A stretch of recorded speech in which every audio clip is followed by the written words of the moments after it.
रहिए कि वासुदेव कृष्ण युद्ध का कोई ना कोई विकल्प अवश्य निकाल लेंगे। अच्छा, उम्मीद उनसे अवश्य। है।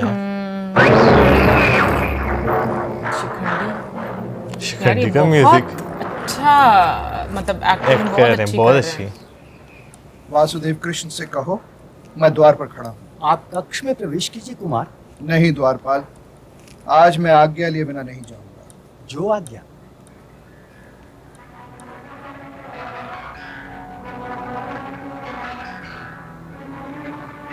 सोच रहे हैं।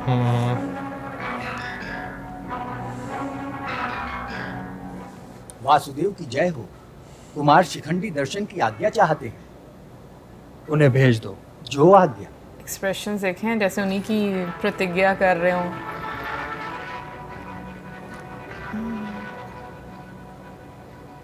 आप प्रवेश कीजिए कुमार।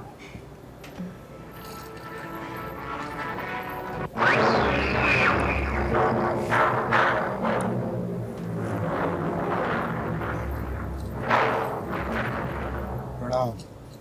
पधारिए कुमार। विराजी। मैं अधिक समय नहीं लूंगा। अधिक समय तो किसी के पास होता भी नहीं कुमार, तो कोई देगा कहां से। समय का कोई धनी नहीं होता, इसलिए कहिए। और भूमिका की आवश्यकता नहीं है। मैं तो केवल ये जानना चाहता हूं कि कौरवों और पांडवों के बीच युद्ध होगा या नहीं। यह मैं अभी से कैसे कहूं कुमार। अभी तो मैं शांति दूत बनकर जा रहा हूं। यही प्रश्न लेकर आपके पिताश्री भी आए थे। धृष्टद्युम्न ने भी यही प्रश्न किया। कहीं ऐसा तो नहीं कुमार कि द्रुपद परिवार शांति चाहता ही ना हो। क्या अपमान का घाव शांति के स्नेहलेप से भर सकता है वासुदेव कृष्ण? यह आप किस अपमान की बात कर रहे हैं कुमार? क्योंकि द्रौपदी का अपमान आपका अपमान नहीं है, वो तो पांडवों के भाग का है। और आप लोग अपने अपने भाग का अपमान भी पांडवों के खाते में डाले जा रहे हैं। या तो अपनी अपनी रणभूमि ढूंढिए कुमार, या फिर प्रतीक्षा कीजिए।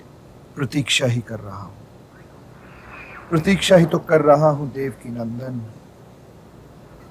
परंतु आप हस्तिनापुर जा रहे हैं तो हस्तिनापुर सिंहासन और गंगा पुत्र भीष्म से मेरा प्रणाम कह दीजिएगा।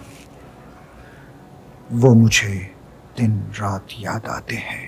कौन राह किसकी तके, भला बताए कौन। करे प्रतीक्षा समय की, रखे धैर्य और मौन। रखे धैर्य और मौन।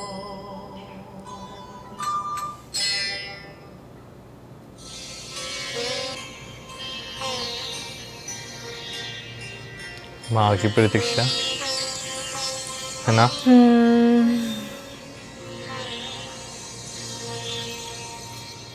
विदुर।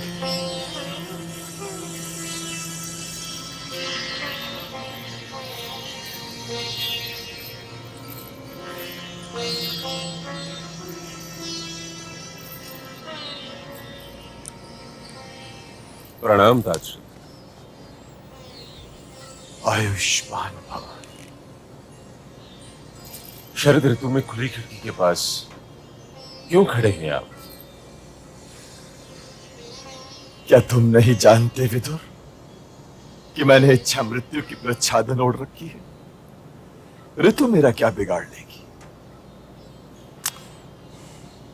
अकेला था विदुर, यहां खड़ा माताश्री के दर्शन कर रहा था। मेरी प्रतिज्ञा और मेरे अंतःकरण में महायुद्ध चल रहा है विदुर, और स्वयं मैं रणभूमि देख रहा हूं इस युद्ध को, देखे चला जा रहा हूं, किंतु हस्तक्षेप नहीं कर सकता। मेरी प्रतिज्ञा मुझे दुर्योधन की ओर खींच रही है, और मेरा अंतःकरण मुझसे कह रहा है कि गंगा पुत्र भीष्म, तुम कहां खड़े हो? मैं वो अभागा व्यक्ति हूं विदुर जो जीवित रहना नहीं चाहता किंतु जीवित रहने के लिए विवश है। मुझे बताओ विदुर, कि इस वृद्ध भीष्म के विषय में तुम्हारी नीति क्या कहती है? यह प्रश्न नीति का नहीं है ताजश्री, इसलिए ये खिड़की बंद कर दीजिए। आपकी आत्मा भी आपके वस्त्र ही की भांति चिन्हित नहीं, श्वेत है। आप दुखी न हो,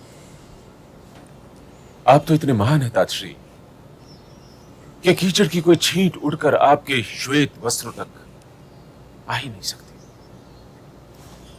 यह भारतवर्ष सदैव इस बात पर गर्व करता रहेगा कि इसकी भूमि पर मर्यादा का आप जैसा छतनार वृक्ष उगा। और यदि भविष्य में कभी इस देश में वामनों की भीड़ लगी तो अकेले दुकेले साधारण आकार के व्यक्तियों को आपका दृष्टांत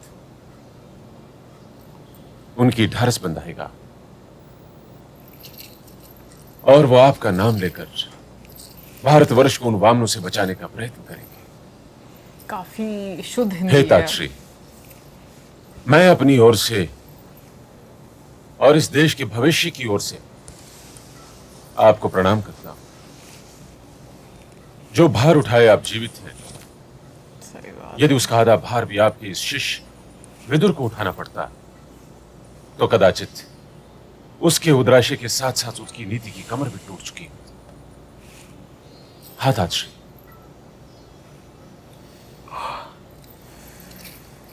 अरे ये क्या पुत्र, नहीं ताजश्री, यहां बैठो।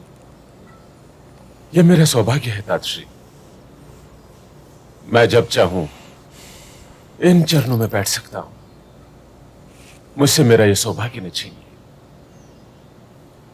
मेरे पास यूं भी कर्तव्य तो बहुत है, किंतु अधिकार बहुत कम है ताजश्री, बहुत कम। यदि मैं ये जानता न होता कि तुम तो इन परिस्थितियों में सुखी रह नहीं सकते, अन्यथा इस समय तुम्हें सुखी रहने का आशीर्वाद देने को बहुत जी चाह रहा है। नहीं ताजश्री, ये आशीर्वाद आप उस हस्तिनापुर के लिए रखिए जो हमारे अस्त हो जाने के पश्चात सूर्योदय देखने के लिए जीवित रहने वाला है। ऐसा कौन सा समाचार ले आए हो पुत्र विदुर? यह सूचना मिली है ताजश्री कि वासुदेव कृष्ण शांति की आशा अब भी नहीं छोड़े हुए और वो स्वयं शांति दूत बनकर आ रहे हैं। वासुदेव श्री कृष्ण तो आशा और निराशा दोनों ही से परे हैं पुत्र विदुर, दोनों ही से परे। आइस के नीचे देखा कैसे ये तो चल- संभव ही नहीं कि श्री कृष्ण कुछ चाहे। मैंने रेस्ट की। वो यदि आ रहे हैं तो मुझसे और तुमसे, द्रोणाचार्य और कृपाचार्य से ये कहने आ रहे हैं, युद्ध का कोई विकल्प नहीं रह गया है। वो हमसे ये कहने आ रहे हैं विदुर कि आप लोग देखिए, पांडव तो शांति का द्वार खुला रखना चाहते हैं। वो हम वृद्ध लोगों से युद्ध की आज्ञा लेने आ रहे हैं पुत्र विदुर, आज्ञा।